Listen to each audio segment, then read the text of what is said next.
जय श्री राम दोस्तों। रावण को कैलाश पर्वत से क्यों भगाया था भोलेनाथ ने, जानिए। पार्वती जी ने शंकर जी से कहा, भगवान अपने इस भक्त को कैलाश आने से रोक दीजिए, वरना किसी दिन इसे अग्नि में भस्म कर दूंगी। जब भी यह आता है मैं बहुत असहज हो जाती हूँ। यह बात मुझे बिल्कुल भी पसंद नहीं है। आप इसे समझा दीजिए, यह कैलाश पर्वत पर प्रवेश ना करे। शिव जी जानते थे कि पार्वती सिर्फ उनके वरदान की मर्यादा रखने के लिए रावण को कुछ नहीं कहती है। वह चुपचाप उठकर बाहर आकर देखते हैं कि रावण नंदी को परेशान कर रहा है। शिव जी को देखते ही वह हाथ जोड़कर प्रणाम करता है और कहता है, प्रणाम महादेव।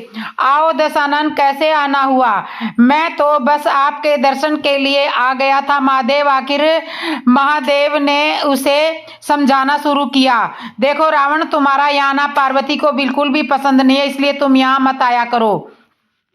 महादेव, यह आप क्या कह रहे हैं? आप ही नहीं तो मुझे किसी भी समय आपके दर्शन करने के लिए कैलाश पर्वत पर आने का वरदान दिया है और आप ही अपने वरदान को वापस ले रहे हैं। ऐसी बात नहीं है रावण, लेकिन तुम्हारे क्रियाकलापों से पार्वती परेशान रहती है और किसी दिन उसने तुम्हें श्राप दे दिया तो मैं भी कुछ नहीं कर पाऊंगा, इसलिए उचित यही है कि तुम यहाँ पर ना आया करो। शिव जी ने रावण को ये बातें कही। फिर रावण ने कहा, फिर आपका वरदान तो मिथ्या हो गया महादेव। मैं तुम्हें आज एक और वरदान देता हूँ, तुम जब भी मुझे याद करोगे मैं समय ही तुम्हारे पास आ जाया करूंगा, लेकिन तुम अब किसी भी परिस्थिति में कैलाश पर्वत पर मत आना। अब तुम यहाँ से जाओ। पार्वती जी तुमसे बहुत रुष्ट है। रावण चला जाता है।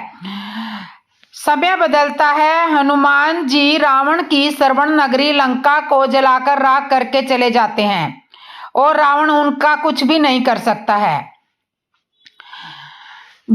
वह सोचते सोचते परेशान हो जाता है कि आखिर उस हनुमान में इतनी शक्ति आई कहां से है। परेशान होकर वह महल में ही स्थित शिव मंदिर में जाकर शिव जी की प्रार्थना आरंभ कर देता है।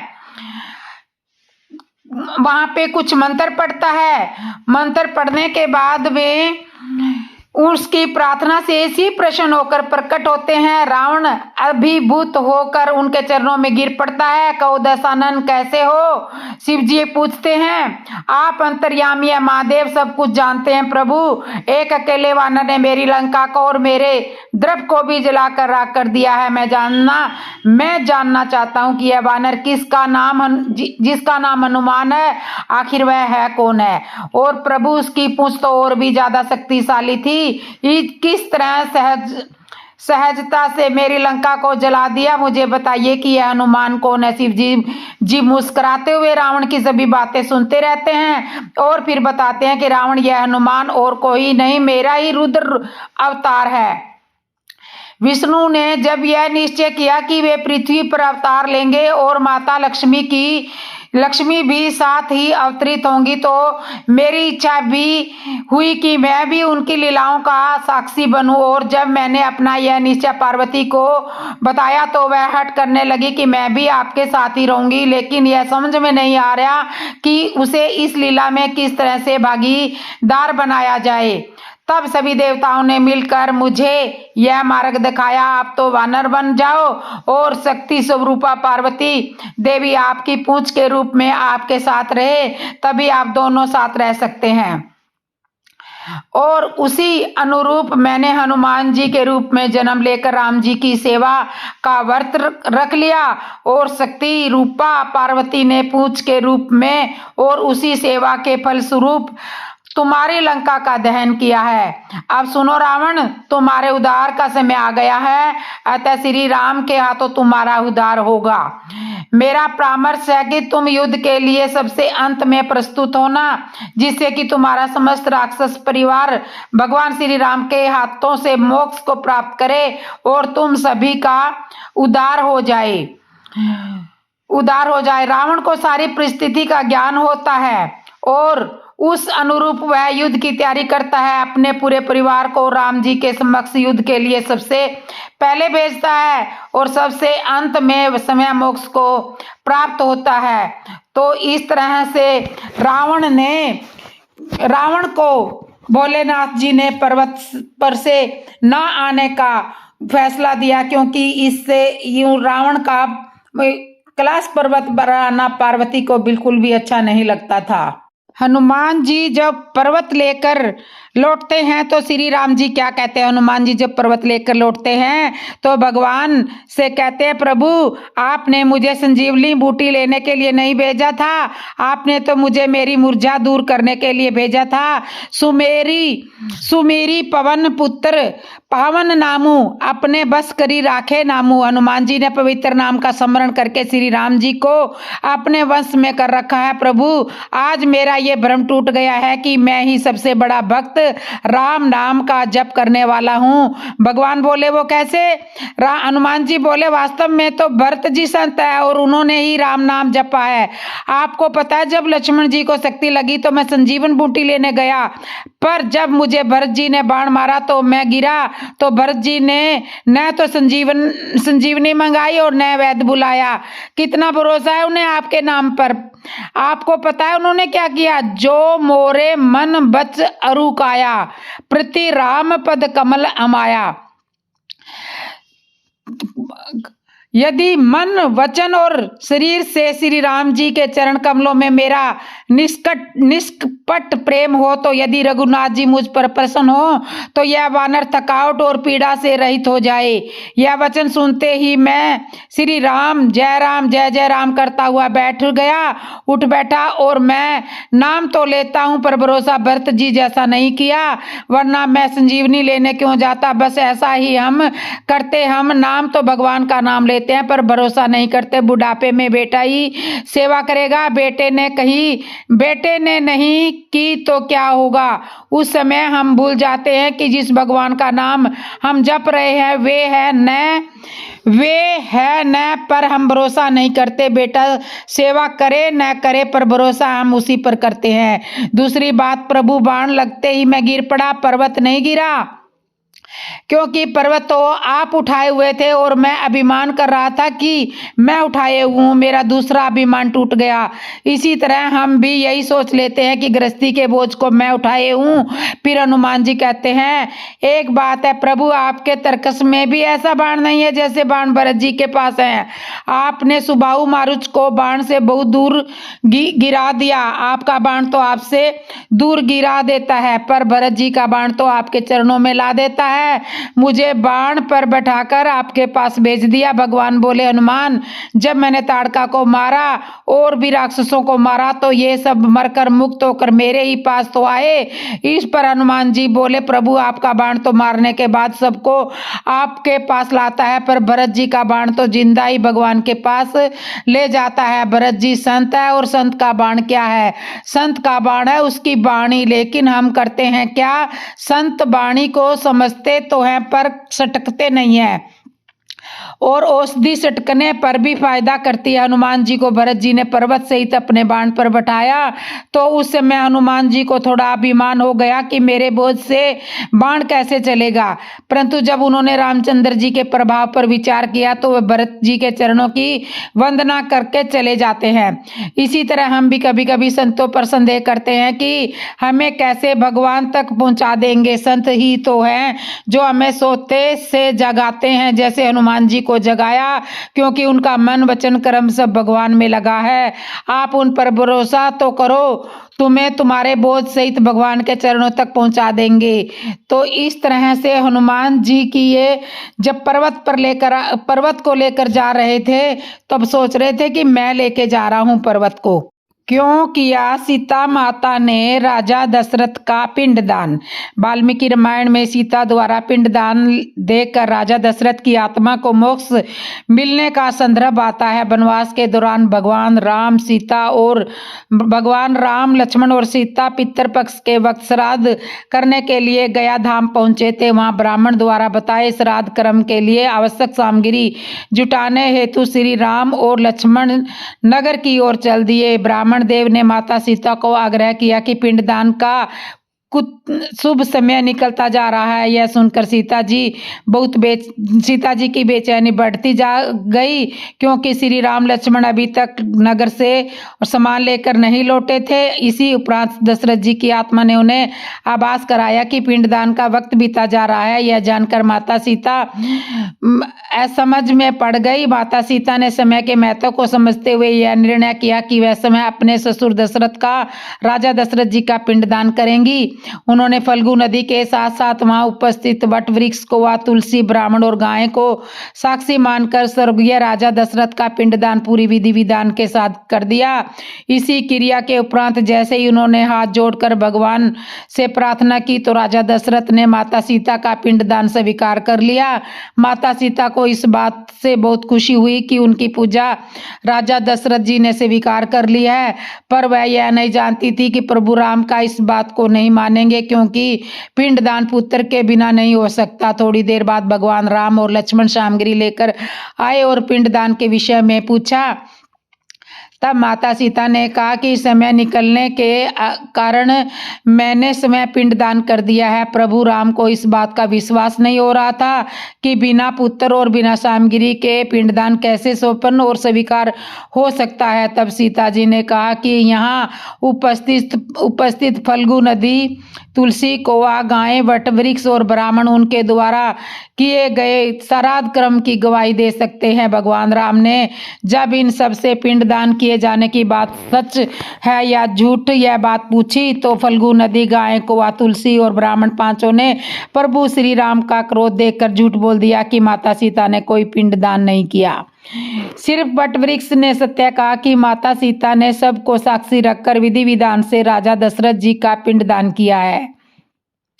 पांचों साक्षी द्वारा झूठ बोलने पर माता सीता ने क्रोधित होकर उनसे आजीवन श्राप दे दिया। फल्गु नदी को श्राप दिया कि वह सिर्फ नाम की नदी रहेगी, उसमें कभी पानी नहीं रहेगा। इसी कारण फल्गु नदी आज भी गया में सूखी है।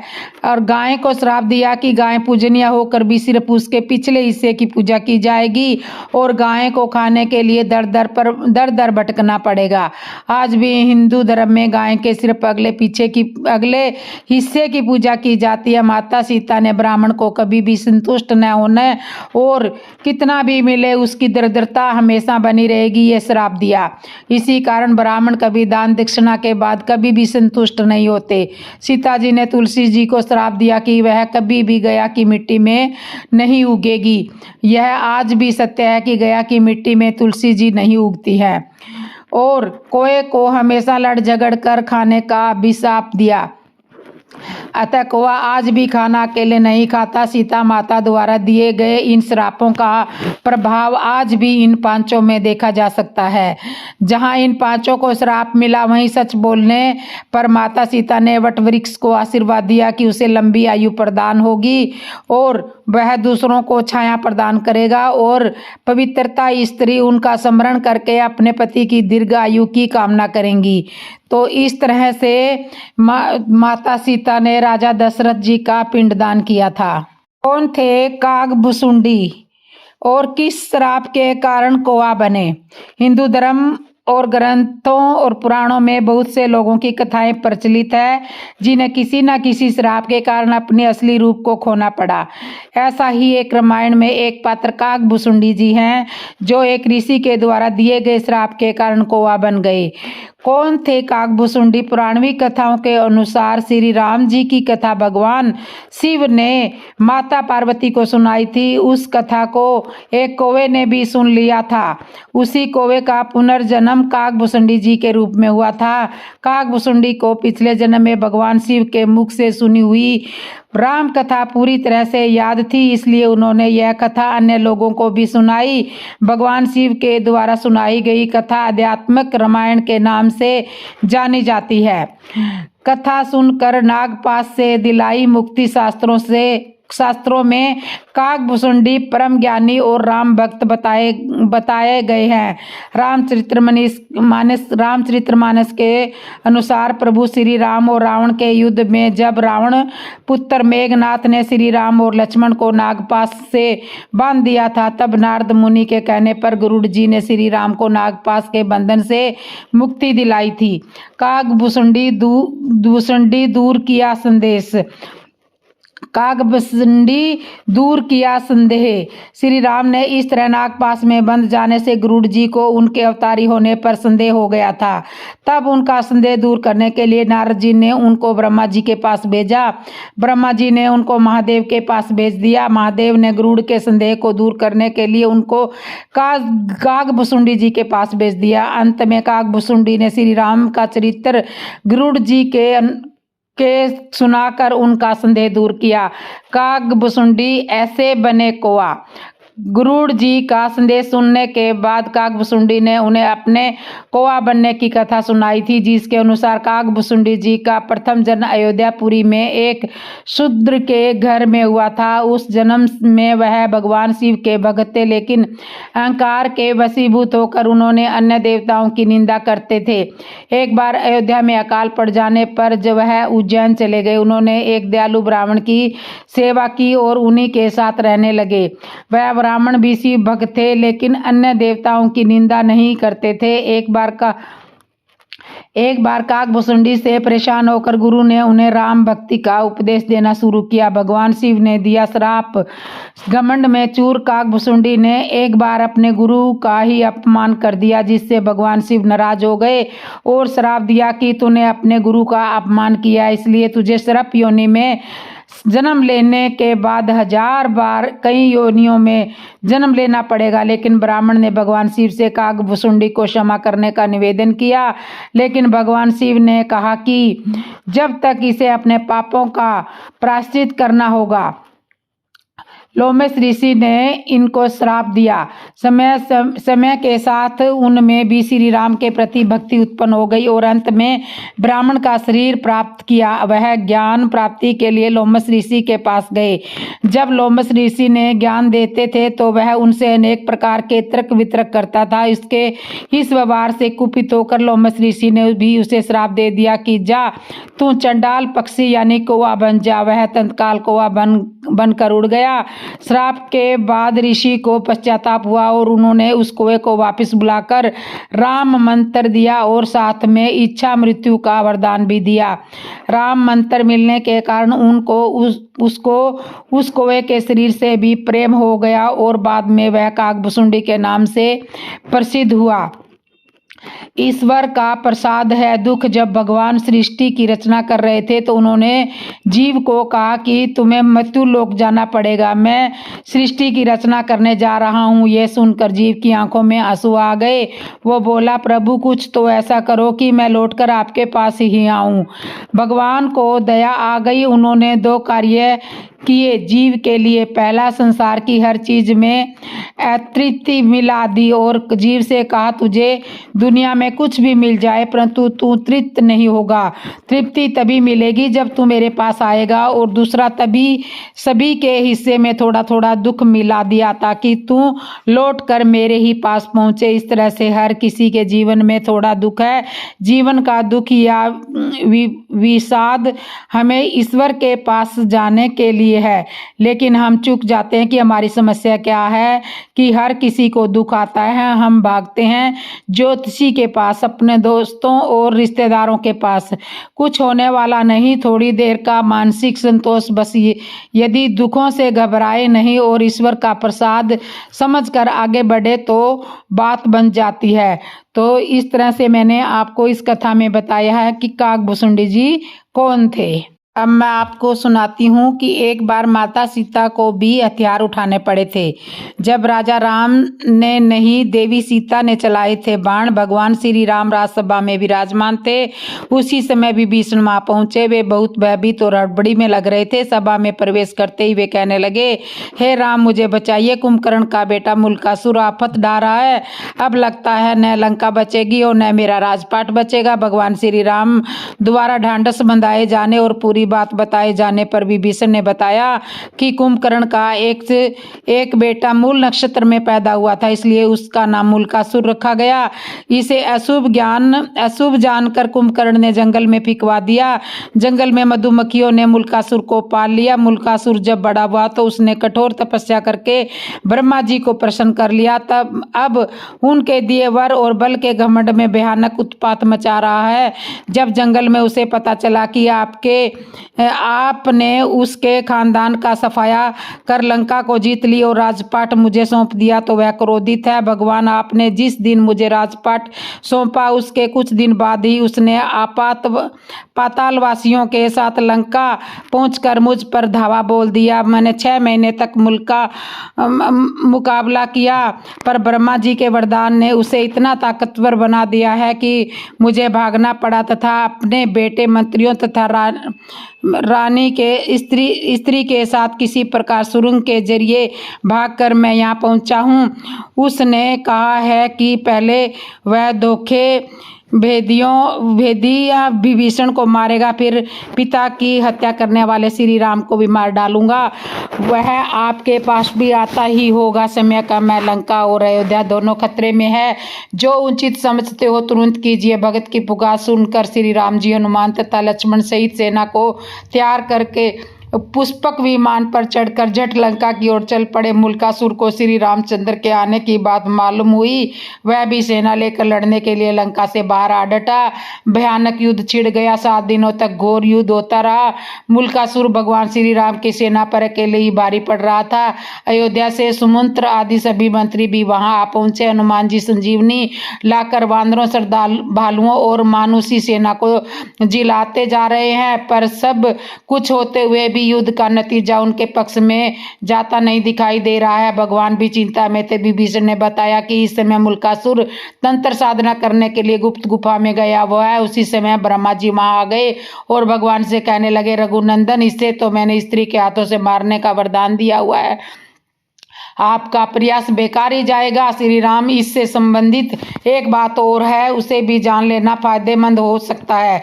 जब इसके भाई बिरादर लंका युद्ध में मारे जा चुके तो एक दिन इसने मुनियों के बीच दुखी होकर कहा, चंडी सीता के कारण मेरा समूचा कुल नष्ट हुआ है। इस पर एक मुनि ने नाराज होकर इसे श्राप दिया था, दुष्ट, तूने जिसको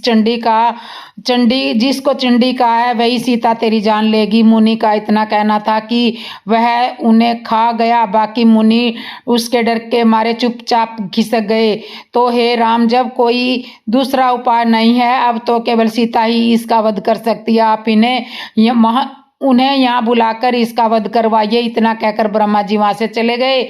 भगवान श्री राम ने हनुमान जी और गरुड़ को तुरंत पुष्पक विमान से सीता जी को लाने के लिए भेजा। इधर सीता देवी देवताओं की मनौती मनाती, तुलसी शिव प्रतिमा पीपल आदि के फेरे लगाती, ब्राह्मणों से पाठ रुद्रिया का जाप कराती, दुर्गा जी की पूजा करती और विजय श्री राम शीघ्र लौटे। तभी गरुड़ और हनुमान जी उनके पास पहुंचे। पति के संदेश को सुनकर सीता जी तुरंत चल दी।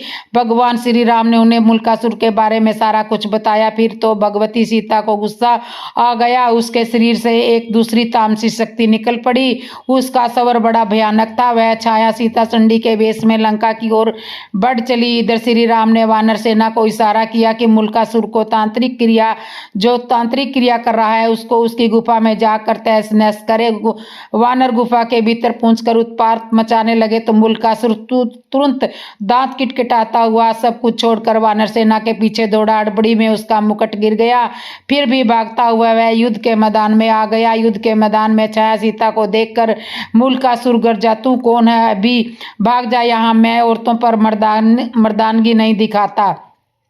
छाया सीता ने भी भीषण आवाज करते हुए कहा, मैं तुम्हारी मौत चंडी हूँ। तूने मेरा पक्ष लेने वाले मुनियों और ब्राह्मणों को खा डाला था। अब मैं तुम्हें मारकर उसका बदला चुकाऊंगी। इतना कहकर छाया सीता ने मूलकासुर पर 5 बाण चलाए। मूलकासुर ने भी जवाब में बाण चलाए। कुछ देर तक घोर युद्ध होता रहा, पर अंत में चंडिका अस्त्र चलाकर छाया सीता ने मूलकासुर का सिर उड़ा दिया और वह लंका के दरवाजे पर जा गिरा। राक्षस हाहाकार करते हुए इधर उधर भाग खड़े हुए। माया सीता लौटकर सीता सीता के शरीर में प्रवेश कर गई। मुल्कासुर से दुखी लंका की जनता ने माँ सीता की जय जयकार की और विभीषण ने उन्हें धन्यवाद किया और उसके बाद श्री राम, लक्ष्मण और सीता सहित पुष्पक विमान में बैठकर अयोध्या में आ गई। से सीता को भी हथियार उठाने पड़े थे। नागभूषुंडी जी ने बताया कि कलयुग के अंत में बहुत बड़े बड़े भयंकर युद्ध होने वाले हैं, भारी वर्षा और आंधी तूफान आने वाले हैं। कलिमल घर से धर्म सब लुप्त भये। तो दंभियों ने अपनी बुद्धि से कल्पना कर करके बहुत से पंथ प्रकट किए हैं। गोस्वामी तुलसीदास जी मद् भागवत और रामायण के अनुसार ही रामचरितमानस के उत्तरकांड में कागभूषुंडी जी का अपनी पूर्व जन्म कथा और कली महिमा का वर्णन करने का उल्लेख करते हैं। कई हजार वर्ष पूर्व भगवत में सुखदेव जी ने जिस बारीकी से और विस्तार के साथ कलयुग का वर्णन किया है वह हमारी आंखें खोलने के लिए काफी है। आज उसी वर्णन के अनुसार ही घटनाएं घट रही है और आगे भी जो लिखा है वैसा ही घटेगा।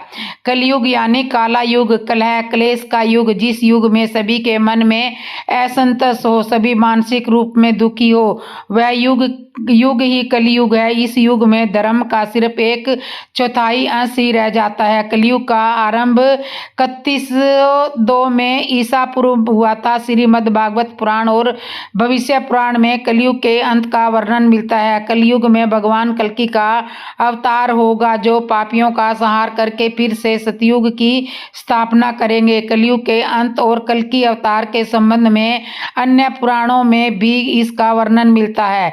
कब होगा कलयुग का अंत? मनुष्य का 1 मास, पितरों का 1 दिन रात, मनुष्य का 1 वर्ष, देवता का 1 दिन रात, मनुष्य के 30 वर्ष, देवता का 1 मास, मनुष्य के 360 वर्ष, देवता का 1 वर्ष, दिव्य वर्ष मनुष्य के 4,32,000 वर्ष, देवताओं के 12,000 दिव्य वर्ष, अर्थात 1 कलयुग मनुष्य के। तो महायुग का यह चौथा दौर है। इसके बाद में कलयुग का अंत हो जाएगा। पुराणों के अनुसार कलयुग का काल लंबा चलेगा।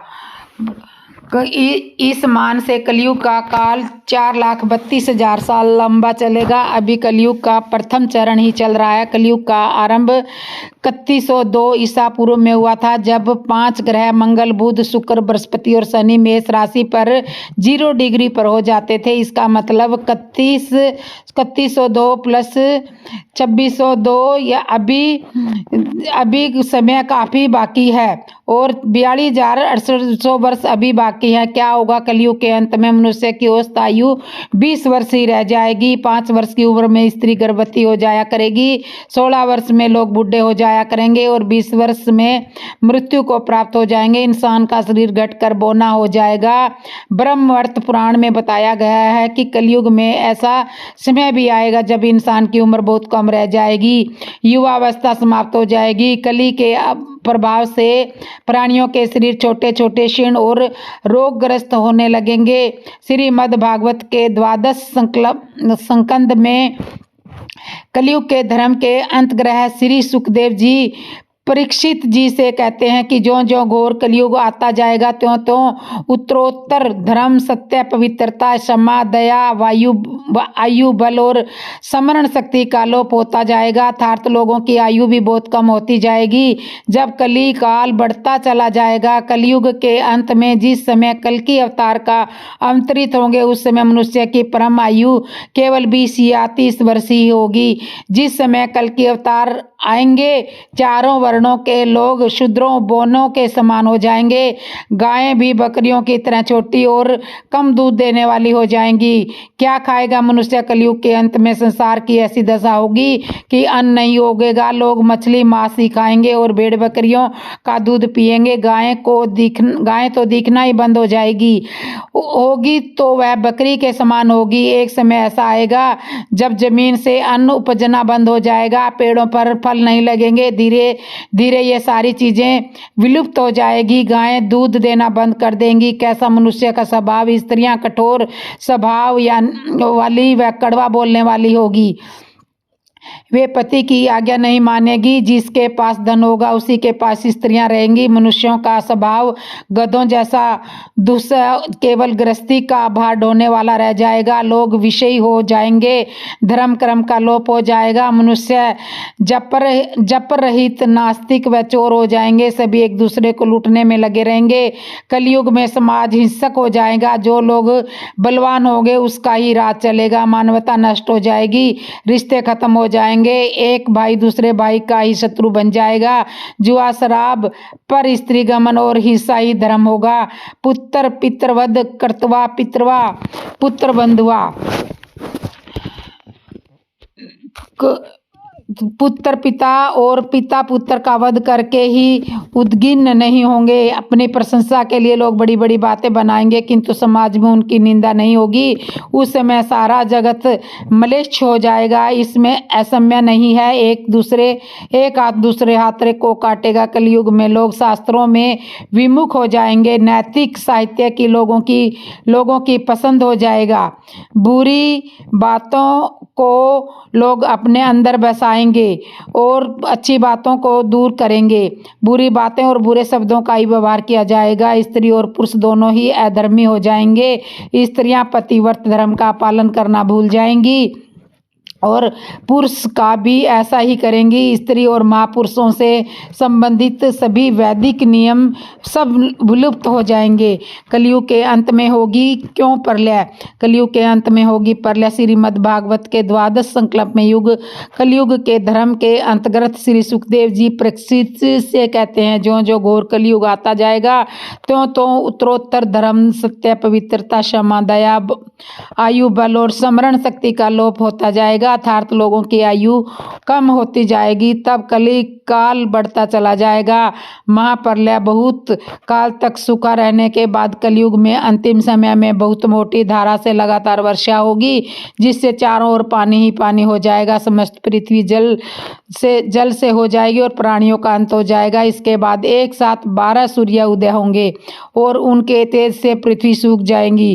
कलयुग के अंत में भयंकर तूफान और भूकंप भी चला करेंगे। लोग मकानों में नहीं रहेंगे, लोग खड्डे खोद कर रहेंगे। धरती का 3 हाथ अंश अर्थात लगभग 4.5 फुट नीचे तक धरती का उपजाऊ अंश नष्ट हो जाएगा। भूकंप आया करेंगे। महाभारत में कलयुग के अंत में प्रलय होने का जिक्र है, लेकिन यह किसी जल प्रलय से नहीं बल्कि धरती पर लगातार बढ़ रही गर्मी से होगा। महाभारत के वन पर्व में उल्लेख मिलता है कि कलयुग के अंत में सूर्य का तेज इतना बढ़ जाएगा कि सातों समुद्र और नदियां सूख जाएंगी।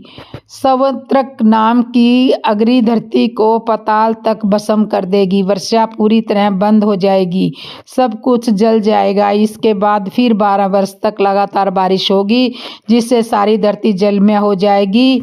अंत में फिर से जीव की उत्पत्ति की शुरुआत होगी। महर्षि व्यास जी के अनुसार कलयुग में मनुष्य में वर्ण और आश्रम संबंधी प्रवृत्ति नहीं होगी।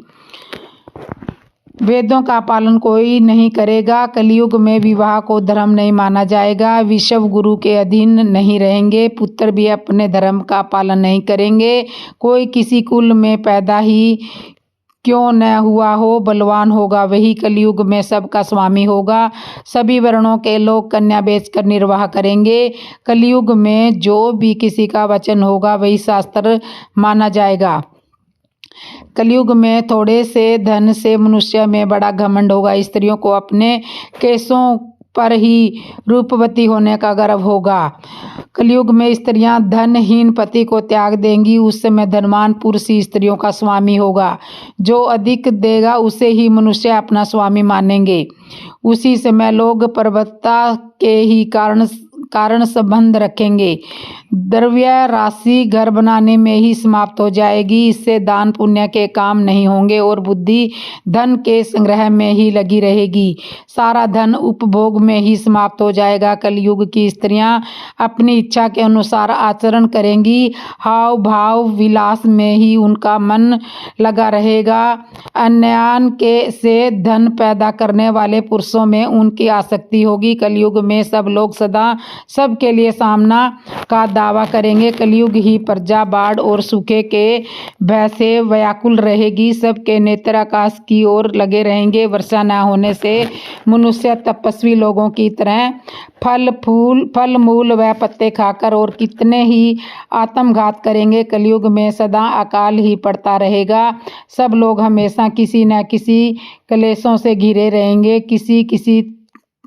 किसी तो थोड़ा सुख भी मिल जाएगा। सब लोग बिना स्नान करे ही भोजन करेंगे। देव पूजा, अतिथि सत्कार, श्राद्ध और तर्पण की क्रिया कोई नहीं करेगा। कलयुग की स्त्रियां लोभी, नाटी, अधिक खाने वाली और मंदभाग्य वाली होगी। गुरुजनों और पति की आज्ञा का पालन नहीं करेगी तथा पर्दे के भीतर भी नहीं रहेगी। अपना ही पेट पालेंगी। क्रोध में भरी रहेगी। देह शुद्धि की ओर ध्यान नहीं देगी और असत्य और कटु वचन बोलेगी। इतना ही नहीं, वे दुराचारी पुरुषों से मिलने की अभिलाषा रखेंगी। ब्रह्मचारी लोग वेदों में कहे गए व्रत का पालन किए बिना ही वेद अध्यापन करेंगे। गृहस्थ पुरुष न तो हवन करेंगे और न ही सतपात्र को उचित दान देंगे। वनों में रहने वाले वन के कंदमूल आदि से निर्वाह न करके ग्रामीण आहार का संग्रह करेंगे और सन्यासी भी मित्र आदि के स्नेह बंधन में बंधे रहेंगे। कलयुग आने पर राजा प्रजा की रक्षा न करके बल्कि कर के बहाने प्रजा के ही धन का अपहरण करेंगे। अदम्य मनुष्य संस्कारहीन होते हुए भी पाखंड करेंगे। तो दोस्तों, ये थी कलयुग के अंत की सारी बातें। आपको कैसे लगी? अच्छी लगी हो तो ज़रूर बताना। और जिसने मेरे चैनल को सब्सक्राइब नहीं किया, सब्सक्राइब करना, लाइक करना, कमेंट करना और बेल आइकन बटन तो ज़रूर दबा लेना। बोलो जय श्री राम।